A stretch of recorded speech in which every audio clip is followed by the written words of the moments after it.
Hi guys, PANDAstar here, and many of you have requested a second LSDJ tutorial, and I'm going to try to tackle this the best I can with explaining things. I've asked several of you to let me know what you guys are looking for in particulars, and looks like we're going to be talking about tables, live mode, and some other different things. So I have a song loaded up right now from a new save.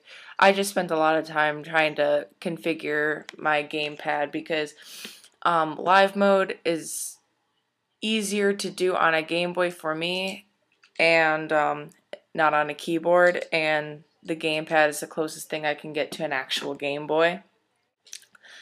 So yeah, here we go. I guess the first thing we can talk about roughly is tables. Now, what tables are, they're right here. This is where the tables are located in the LSDJ program. And as you can see, I'm already in use of a table. Normally it's just going to say, I think, off. Yeah. So what tables do is it's kind of a way where you can, with the instrument that you're using for a certain note, you can go ahead and program it to do something spiffy, I guess, with the certain instrument itself, rather than putting everything in the command right over here. Now, funny thing is when I first started LSDJ, I didn't know how to use tables other than making like kick drums, which that's what they're, most people use them for when they first start out with LSDJ. So you're not putting pulse kicks right here and just dropping it. But I didn't know then that tables could be used for what I'm about to show you. And I would literally like put it all in here and make it so much more complicated for myself.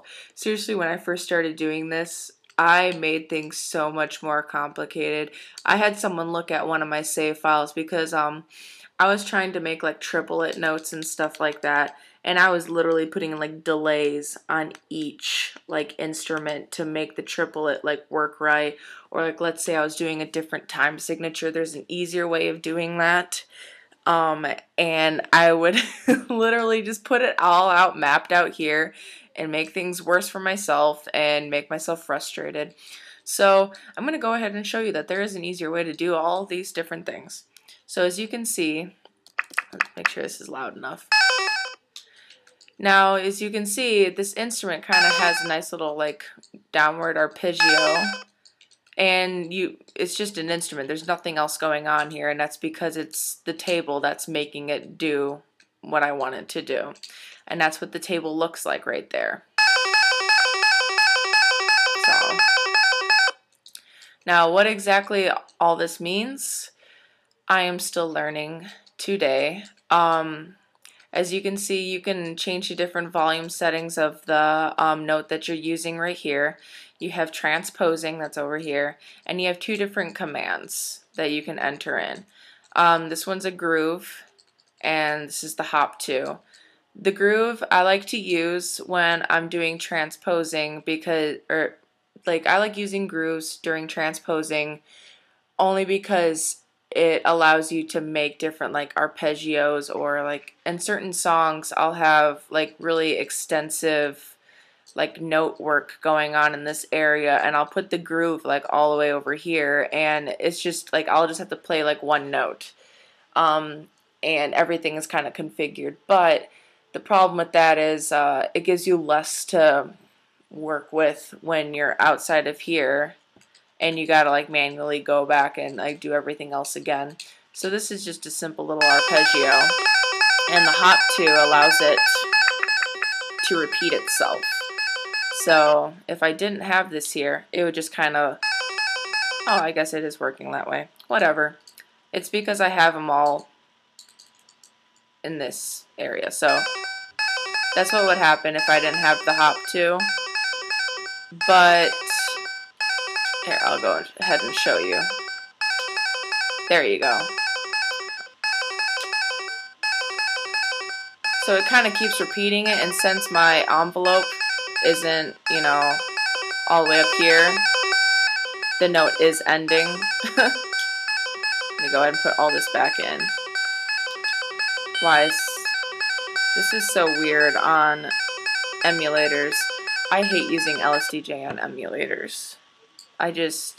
Everything sounds much different, and even this is sounding kind of tinny to me.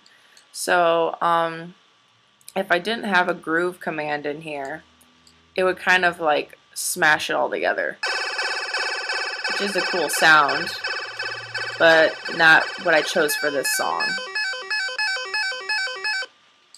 Now, I have instruments that have all these different types of, you know, tables going on. Like I have this one. And to get that echoey sound, I'm using envelopes. So, I'm trying to see, like, when it comes to tables, you just need to kind of know what commands you're messing with. And if you like double click, double tap, whatever, it kind of shows you what these commands actually mean. So I never use the run table. I use the chord every now and then. Delay, that's the one I was mentioning earlier. It just delays the notes with however long you set it for. Envelopes, I love using envelopes just to kind of make that echoey tone with different notes. See, it's kind of cutting it early, but I have a table playing there, so that's why it's already doing stuff. Kill note, obviously. It just kills the note. Let's see here. I love using this note, or this command. This is a slide, and I'm going to go down here and make something new, so it's a little bit easier to understand.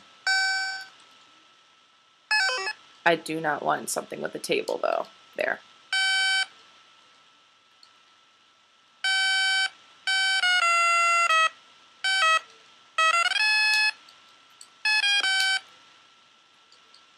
Okay. So I just made something really quick right here. Hang on.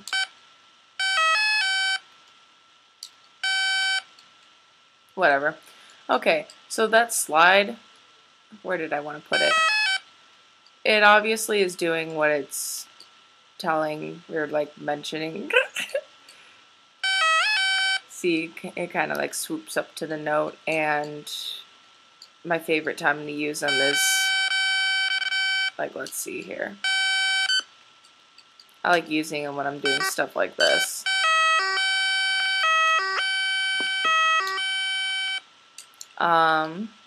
What else we got here? I never really use master volume because my Pro Sound jack is all messed up on my Game Boy. I rarely do the panning, the different outputs in here, but you got the right channel both and then the left.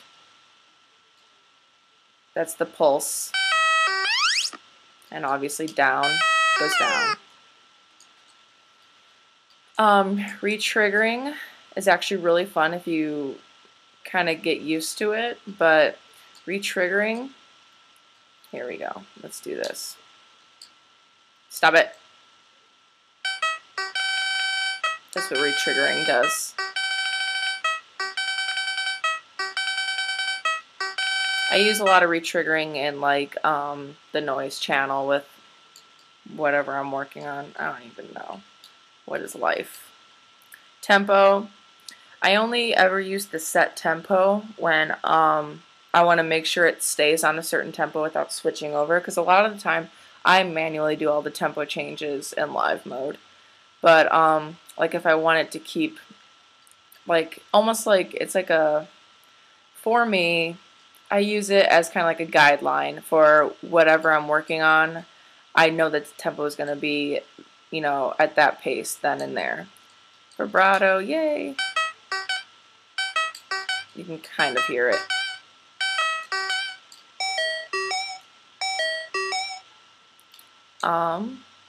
The wave, I was just playing with the wave. I just turned it into like more of a square sound, but this just messes with the notes in general. I like how I was like talking about tables. Now this is like intro into commands because you really need to understand them. I never use the Z command. It's just random. It'll just do random things, and I like to be in control. Yeah. Okay. So if you're gonna set tables for things, like let's say for this, let's go ahead and use a table that's not used. I literally just mess with it until I really like what's coming from it. So you can make all the notes vibrato. So instead of like setting them to each note, you can just, this instrument's gonna have vibrato on it. I like doing stuff like this.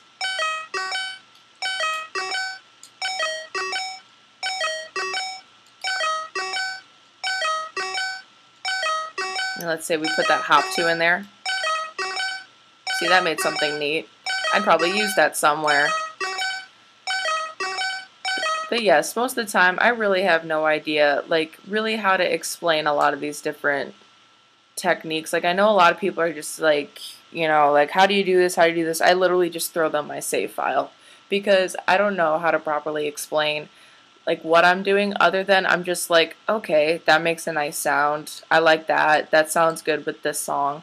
So, yeah, that's kind of like how tables work. And like when you're setting up the tables, you just need to kind of remember which one's which, and you could just kind of go over and see what you got in that one, and then this one's already taken, you know, and just kind of, I forgot, tables go up to like FF, oh no, 1F, yeah, so you don't got much space with tables, but yeah, so that's kind of that.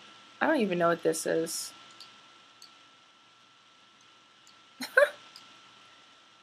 Simon! Hi! Hi! He wants me to play with him. That's my baby boy.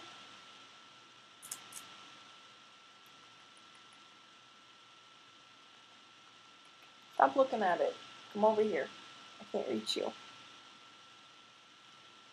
Hi there, you're gonna fall off. Oh, look at this baby. Look at him. I love him. Are you literally just gonna stay right there? I cannot support you right now. Oh my goodness.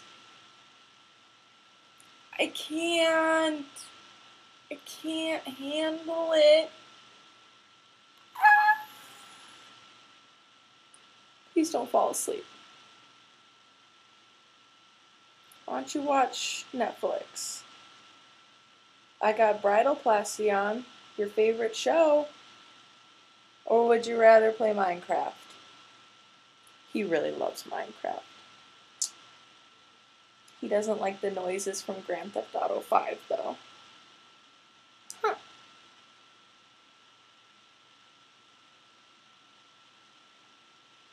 Baby boy, I can't hold you.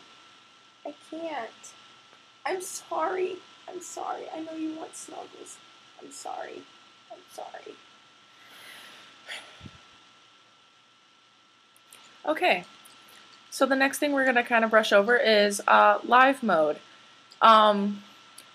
Now, or just kind of like live techniques in general. Now, when it comes to performing with LSDJ, there's a lot of different things I've heard when it comes to like different people. Like, you know, with LSDJ, you know, you aren't really performing music, you're just playing play, and you literally can do that, you know. But, you know, because I'm a person that solely uses LSDJ, I have to make it a challenge for myself because I want it to be a performance. And most of the time, I'm nervous as hell anyways, so I don't even like do anything like really, really creative, like mess around with stuff. But I'm going to show you like certain things that I do with live mode when I'm performing a song. So I have this right now. This is just something I was working on and it sounded cool, and I'm notorious for starting things and never finishing them, but here we go. So If you're gonna do live mode stuff, you're gonna want to hold select and go left. And as you see, it says up in the top corner that we're in live mode. Now, my foot's falling asleep. Oh my gosh, this is uncomfortable. Okay. My right side of my butt doesn't work right now. Or doesn't want to work. That doesn't make sense. Okay, so we're in live mode. Tingles.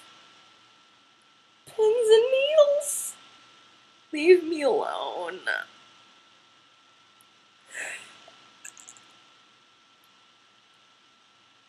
How could you be cleaning yourself at a time like this?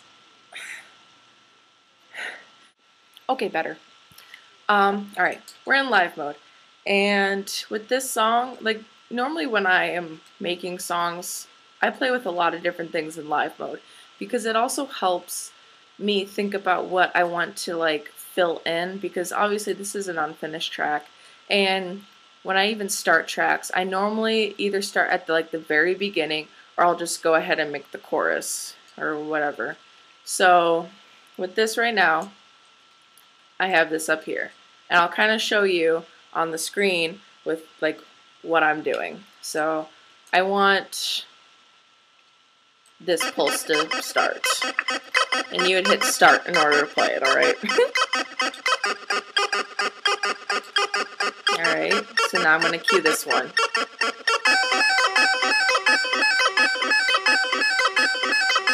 Pretty straightforward. Now we're gonna put in the bass.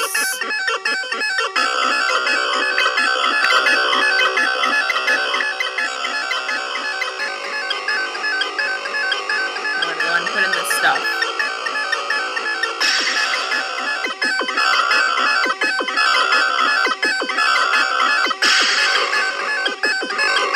Now I can cancel these. Oh, I didn't do it! See? It is a process. It's something that you really got to get used to. And a lot of practice. But that's kind of the stuff that I'm doing live, and I totally missed it. Sometimes that does happen. I'm playing upstage and something just kind of goes wrong, and literally, if I'm in a predicament like that, like here. Oops.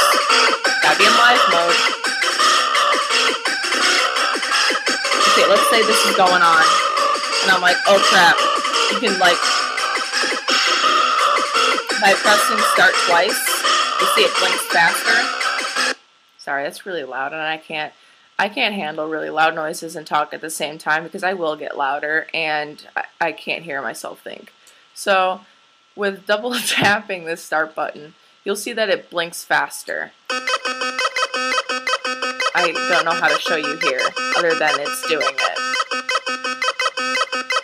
So now it's blinking, which means if you press start and it's blinking like that, it just means that it's going to cue it the next, once your chain is done. But when you double tap it, it's going to start it right away. So watch, I'm going to do it right in the middle of this, so you'll see what I'm doing. Okay? Double tapped it. See, now it started back at the top, so it kind of gives you a little bit more control of what's playing. And that way, I can keep pressing it if I want this to drag out on the same note.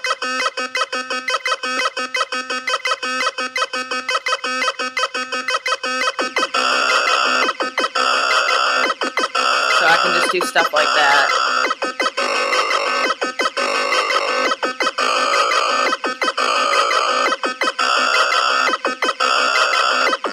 Okay, before that gets all messed up, because that's not what I want to do. Now, what I did before when I screwed up, that's canceling the channels. And that is, like I said, my favorite thing to do because it feels a lot more live and just an awesome feeling when you're upstage doing anything. So I'm going to kind of turn this down so I can kind of explain. When you're canceling things, you're holding select and pressing start. And see that blink, it's doing it again by waiting for the next phrase, and then it'll cut. Now, that's some sort of control that you have with the song, but it's not the control that I like to have, because I want something to like cut like then and there. So you got to do that double tapping thing with cutting it as well, if that makes sense. So I have a song playing in live mode. Now I don't want it to cut at the next thing. I want it to stop right now. And then I can go to the next part. So I hope that kind of makes sense. Now I can play the next part.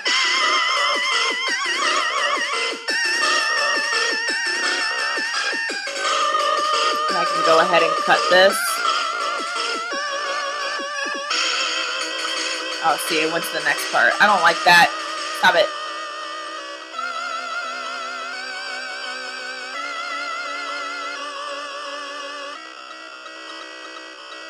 See? You have so much more control when you're in live mode. So now I can play around with ideas.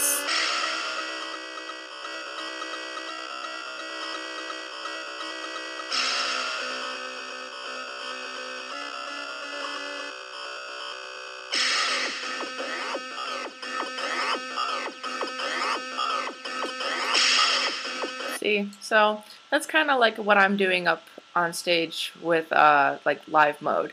Now, there are times where I have 2 Game Boys up on stage, and sadly I can't show you on the computer, at least, like how I do that. Now, there is a way to sync Game Boys, but I've done that before. I actually like went out and got a link cable just for that reason, but I really did not like it.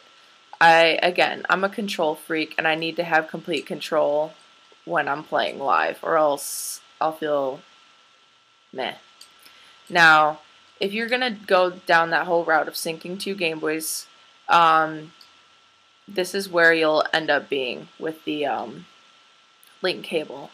Now, if you have 2 different like little sound DJs playing, and let's pretend this is the first Game Boy I have right now. You don't want to set it in master mode, and then the second Game Boy would be in slave.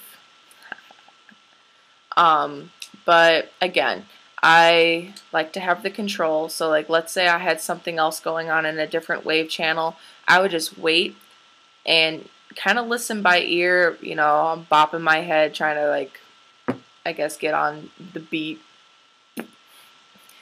And I'll just sit there and just, you know, hit start or whatever. Like if I'm like waiting there, like if I have something going on with the, let's say, the wave channel, and the other Game Boy's playing something, and I'm like, okay, duh, and then I start.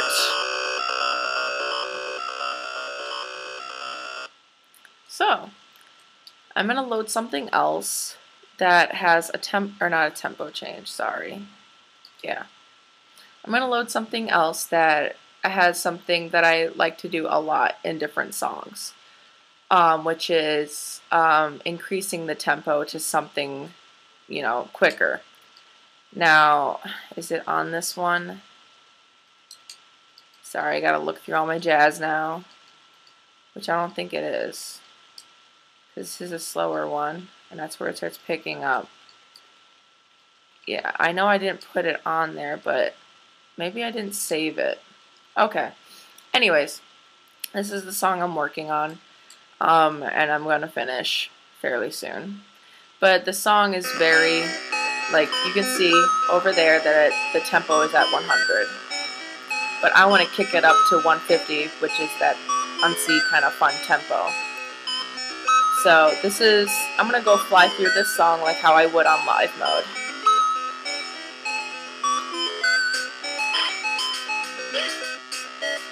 Also, a good hint, tip, space your stuff apart so you can fill in whatever if you decide.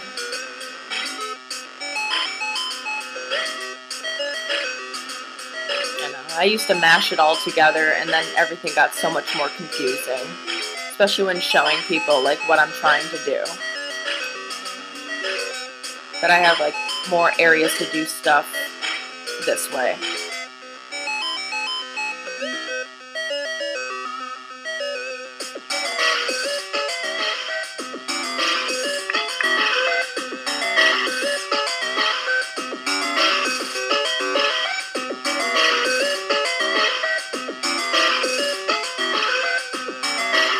Here we go. All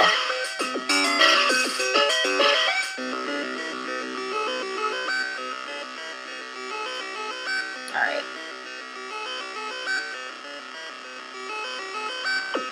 Now you go up here, A button. Let's increase the tempo.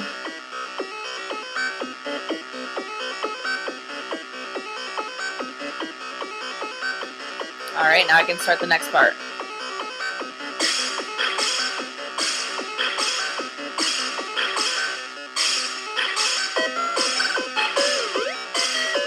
See, that's basically what I'm doing with certain different songs up on stage. It's like, with the live mode, it's just a lot of cutting and replacing and, you know, I don't know how else more to describe it. Like, if I have this playing, I'm trying to figure out, okay, that's the one post channel that's playing.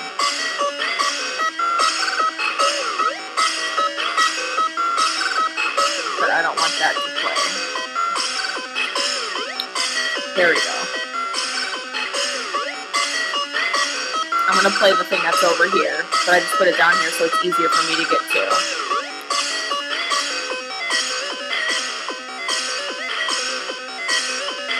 Now normally I would go back up here, but for some dumb reason I have this in this channel.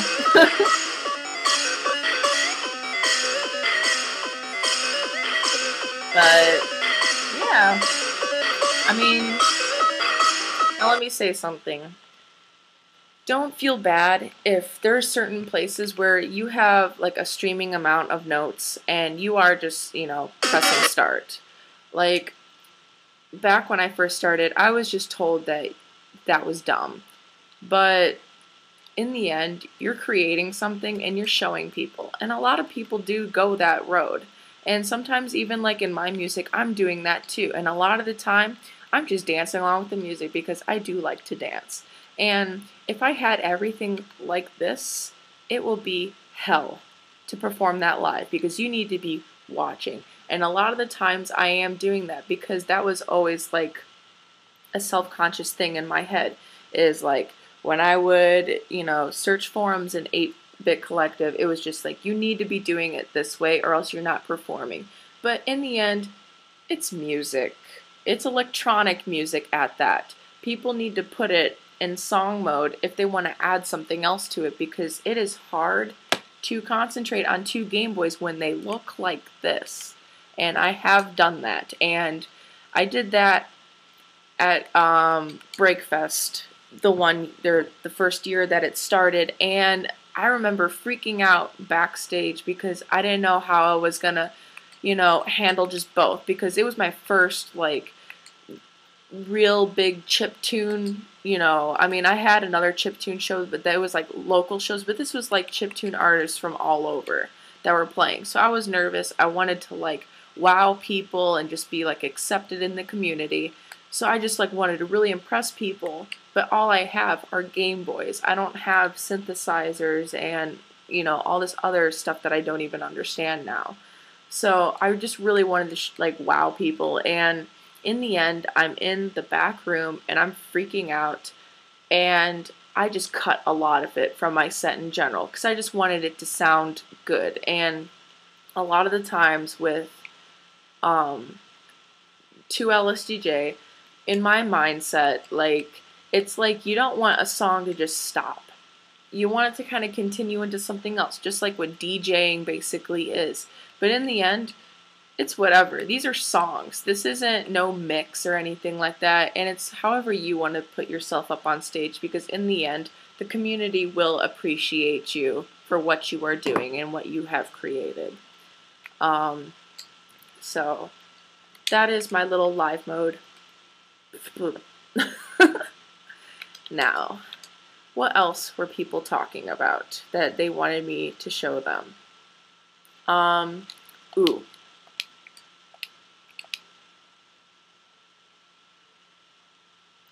Now, I'm going to show you something that a lot of people ask for, and that's like doing like dubstep, I guess, in LSDJ.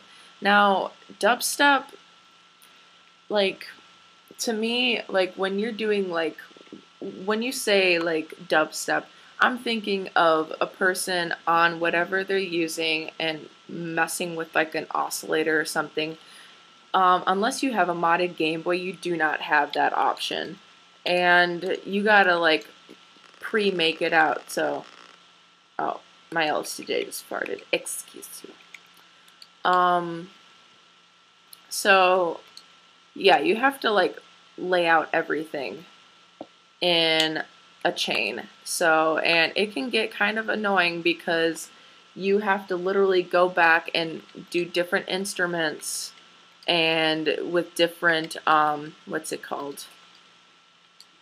Like you're doing different, like where it says synth right here, you have multiples of these just to have different like effects that dubstep does do. So this part I believe is, yeah, it is.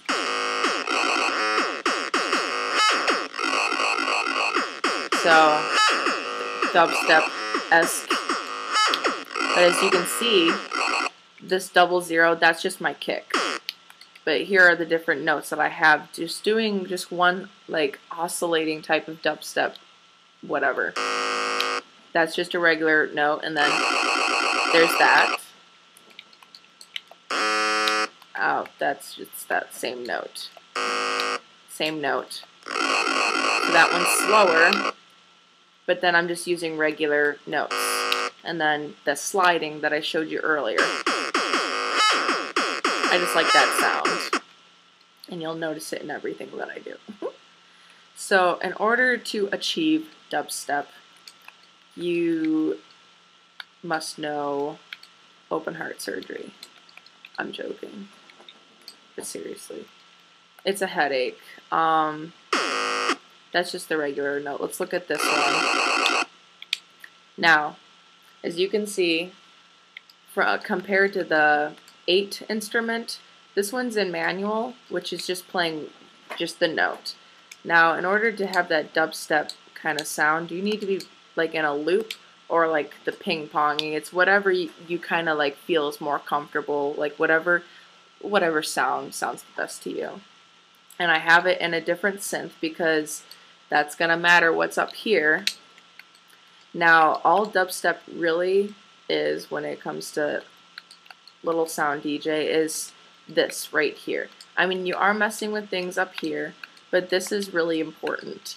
Whether, you know, the length of this, you know, section of the instrument, and it needs to repeat, and then the different speed. So, we're going to just go over here. I'm going to put that instrument down. So, oops. So we'll just do it right there. Now, see, now it's getting slower.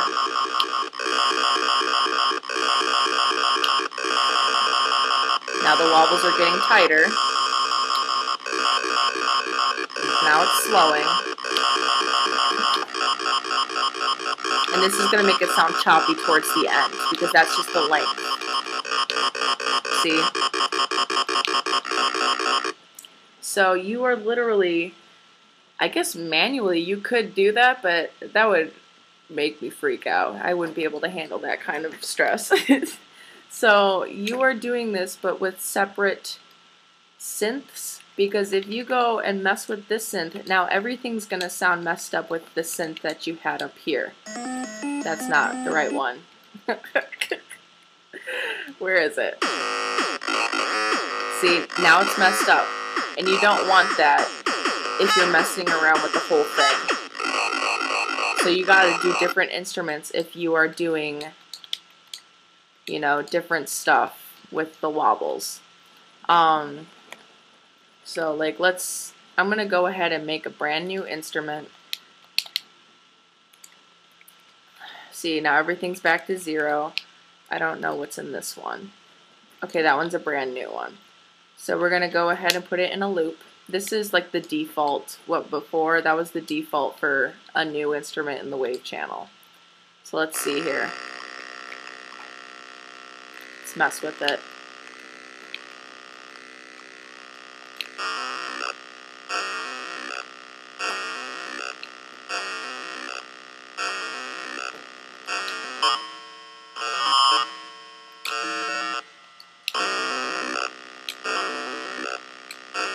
I literally don't know what any of this means over here, but it sounds cool. Obviously, like the start volume and the end volume.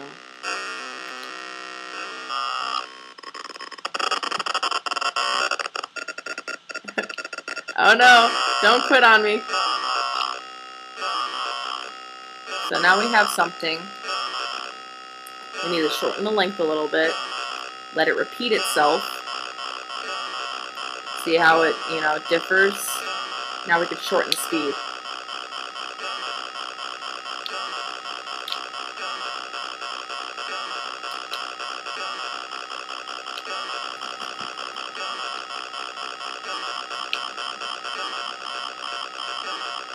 See how that kind of changes everything? It's really with, like, what you, I guess, prefer. So that's like a really low wah-wah.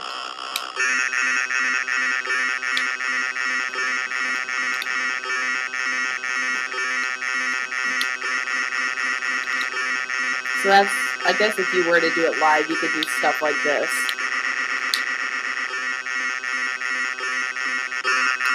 So that is how you get the dubstep. But like I said, you're going to have to...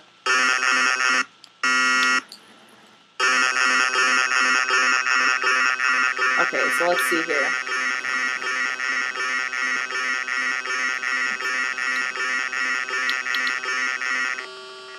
I don't know if this is going to work. I haven't done this in a while. Okay, so it does work. You can be on the same synth. Just make sure you change the instrument. So like let's say I wanted it to wobble really quickly.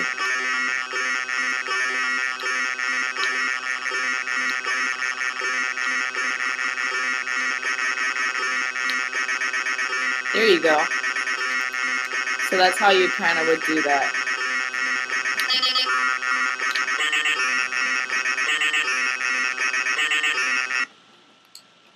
All right. Dupe stoop covered.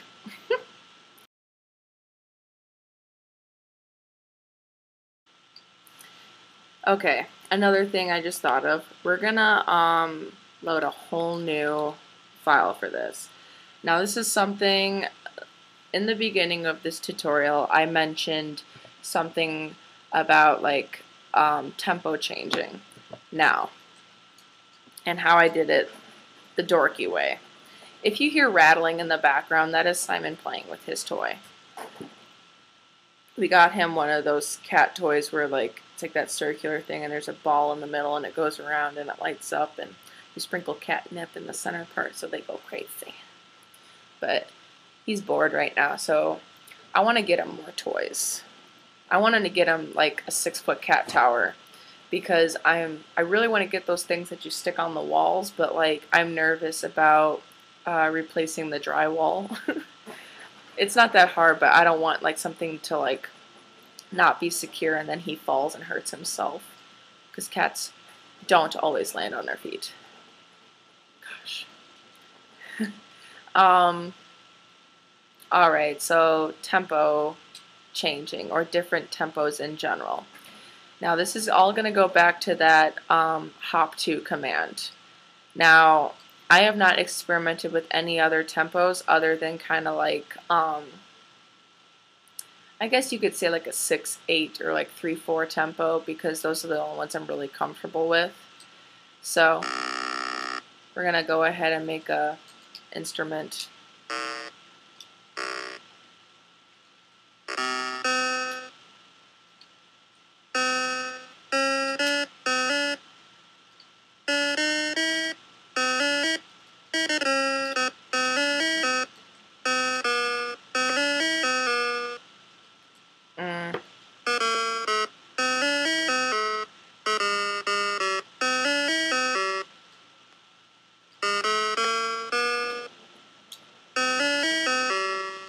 There you go. We'll just leave it at that.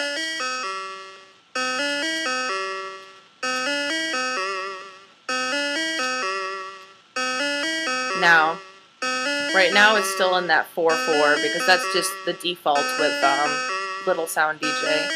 But now we're going to change it, and we're going to use that hop2. See, so That changes the game. Calm down. Please calm down. Don't crash on me.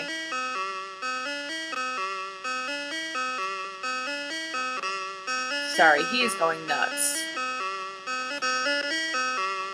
Now, if you're going to do this, you need to do it with each channel, or else something's going to start running off and it's not going to catch up to this. So if you're doing something with different, I guess, time signatures. Oh, I forgot what I was even saying. Sometimes I have the dumbs.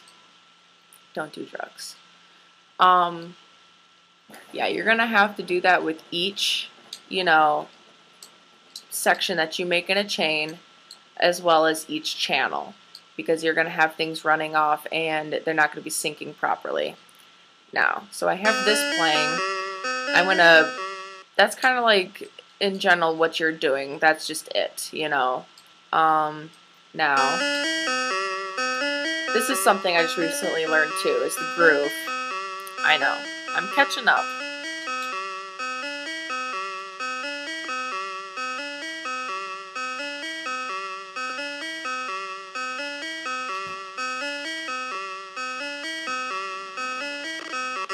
I'm trying to make something so I can show you what the groove does, because it sounds the same right now.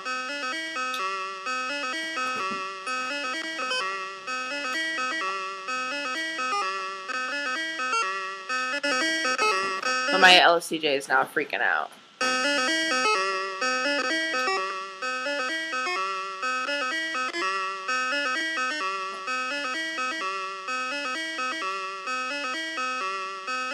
So with Groove Channel, it kind of makes it swing a little bit, which can be a lot of fun. So this is standard. It kind of has a little bit of a swing to it. I don't know what I'm doing anymore.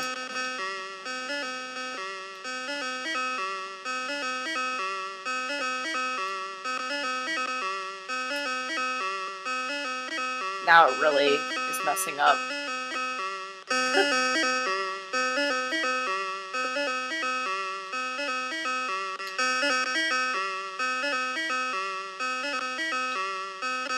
It's kind of interesting. That was not a good example, but it kind of like, I wish this thing wasn't clipping so much. I don't know what's going on with the emulator, so I'm going to go ahead and exit out of it. And exit out of this, because you guys don't need to be seeing what I'm working on. Though, yet, if you just freeze everything, you'll know. But that's pretty much what I got to say about Little Sound DJ with the different things that you guys have asked for. Go ahead and let me know if there's anything that I missed, and I'll make like a quick video to kind of brush up on the things that I haven't talked about.